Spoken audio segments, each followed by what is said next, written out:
Bonjour, c'est Stéphanie Lehuger. Bienvenue dans ce nouvel épisode du podcast Le chemin de ma philosophie. Je vous invite à aiguiser votre esprit critique pour décider de l'impact que vous voulez avoir dans le monde.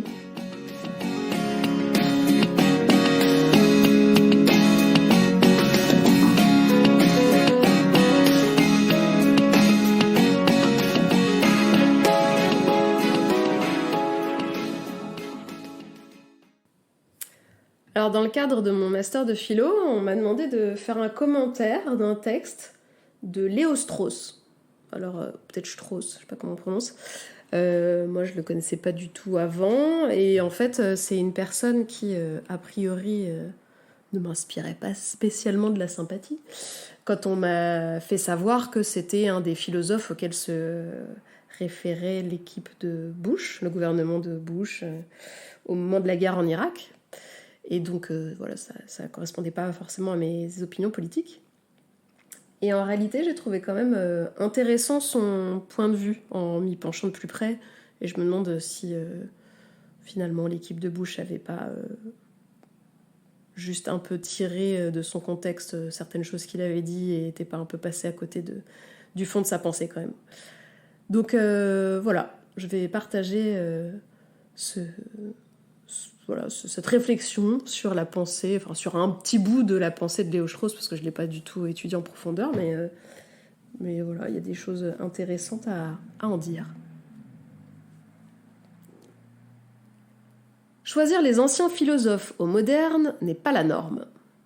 La majorité a tendance à estimer que le passage du temps conduit vers le progrès, aussi bien technique que des idées.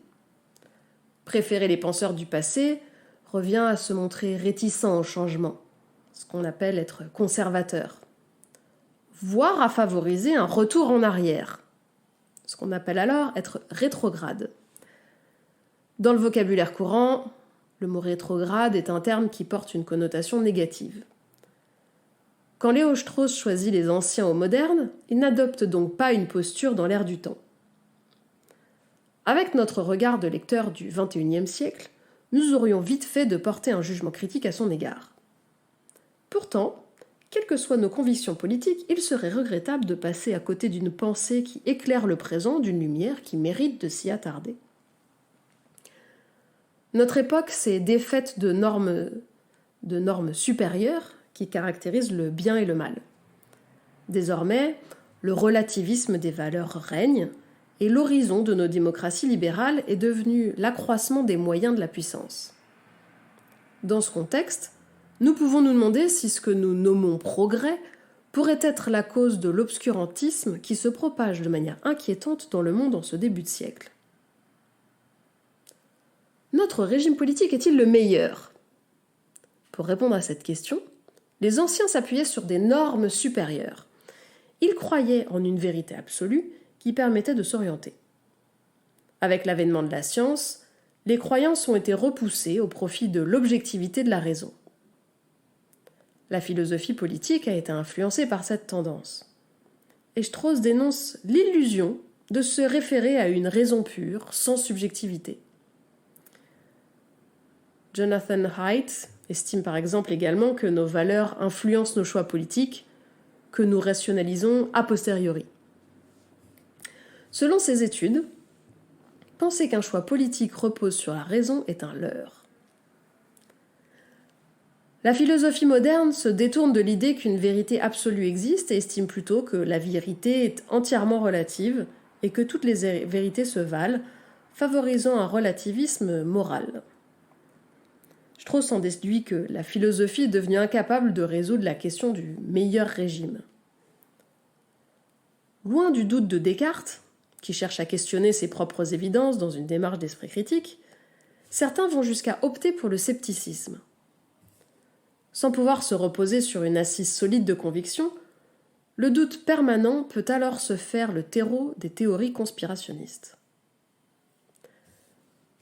La posture scientifique moderne a imposé une neutralité éthique à la recherche de la vérité, et les valeurs morales qui dirigeaient les hommes pour naviguer entre le bien et le mal ont disparu dans la foulée. Strauss juge cette impartialité utopique et refuse l'idée d'une scission entre l'objectivité de la raison et la subjectivité morale. Pour lui, l'homme ne peut pas être réduit à une raison dénuée de valeurs moralement supérieures. C'est dans le même esprit d'ailleurs que Heidegger dénonçait l'illusion que la technique, l'accroissement des moyens de la puissance, est neutre et peut servir au bien comme au mal. Alors sans horizon, le monde avance sans savoir vers quoi. Avec la rapidité des découvertes scientifiques, nous avons assisté à un emballement qui a généré des changements en cascade, imposant aux hommes une adaptation permanente déboussolante. Dans cette tempête, disposer de fondations morales peut faciliter l'orientation. Et si la science est capable d'expliciter partiellement le comment du monde, et si la technologie parvient même parfois à le reproduire, est-il concevable de vivre sans lui attribuer un pourquoi ? Plus le contexte est mouvant, plus ceux qui se sentent perdus peuvent avoir tendance à se raccrocher à des certitudes. Face à la complexité du monde, des hommes peuvent être tentés de lui chercher une explication simple et cohérente, de s'en remettre à une doctrine pour les guider, et l'absence de normes fait alors le lit des idéologies. Le relativisme et le nihilisme ne permettent pas de répondre aux besoins de sens des hommes, et Strauss estime qu'ils nourrissent un obscurantisme fanatique. En fait, un des risques principaux d'une idéologie, qui n'est pas questionnée, est de valoriser le monde des idées plus que le monde sensible, et en venir à considérer que c'est le réel qui a tort quand il ne correspond pas à ses convictions. Combien de religions considèrent ceux qui ne croient pas en leur révélation comme des ennemis à abattre ? C'est par exemple au nom de vérités révélées d'ordre religieux que certains hommes agissent de manière démesurée, par leur souhait de voir respecter la norme de leur dogme, qu'ils reconnaissent comme véritable et unique. Quand la norme ne tolère pas la discussion et la réflexion raisonnée, sa transgression est nécessairement vécue comme insoutenable et ne peut trouver comme réponse pour s'apaiser que la destruction de ce qu'il a outrepassé. Combien d'idéologies politiques se sont révélées meurtrières ? On peut aussi penser à des doctrines économiques qui broient les hommes et la nature, comme certains le reprochent au capitalisme. Quand la société ne s'accorde plus sur des valeurs morales, qu'elle méconnaît le bien et le mal, comment se prévenir de l'hubris des hommes ? Nous nous retrouvons dans l'incapacité de penser la limite lorsque nous n'avons plus de boîte à outils philosophique à notre disposition. La science ne pense pas, disait Heidegger. Strauss critiquait cette neutralité éthique qui ne permet plus à la philosophie de donner un horizon au monde d'aujourd'hui. Sans principe pour nous diriger, sans morale, nous faisons face à un vide éthique. Si l'État libéral n'est pas discriminatoire en soi, son relativisme implique qu'il ne protège pas de la discrimination privée, qui peut naître dans la société, et n'empêche donc pas la violence sociale. Strauss souhaite rétablir la question du meilleur régime des anciens, celle de se poser la question de quel est le meilleur régime, et la notion d'idéal humain avec des finalités morales et spirituelles. Il n'hésite pas à revenir sur la posture philosophique moderne en refusant d'estimer que le passage du temps mène la philosophie vers la voie d'un progrès quelconque.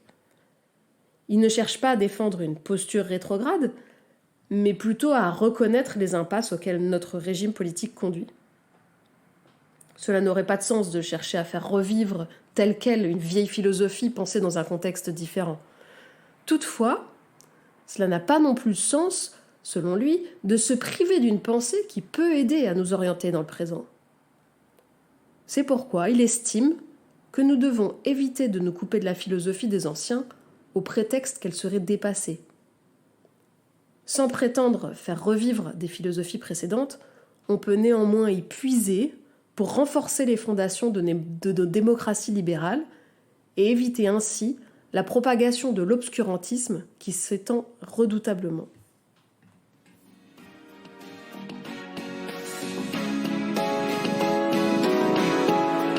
Merci d'avoir écouté, j'espère que ça vous a plu.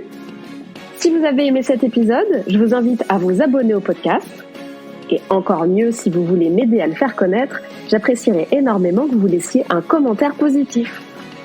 Merci pour votre écoute et à bientôt.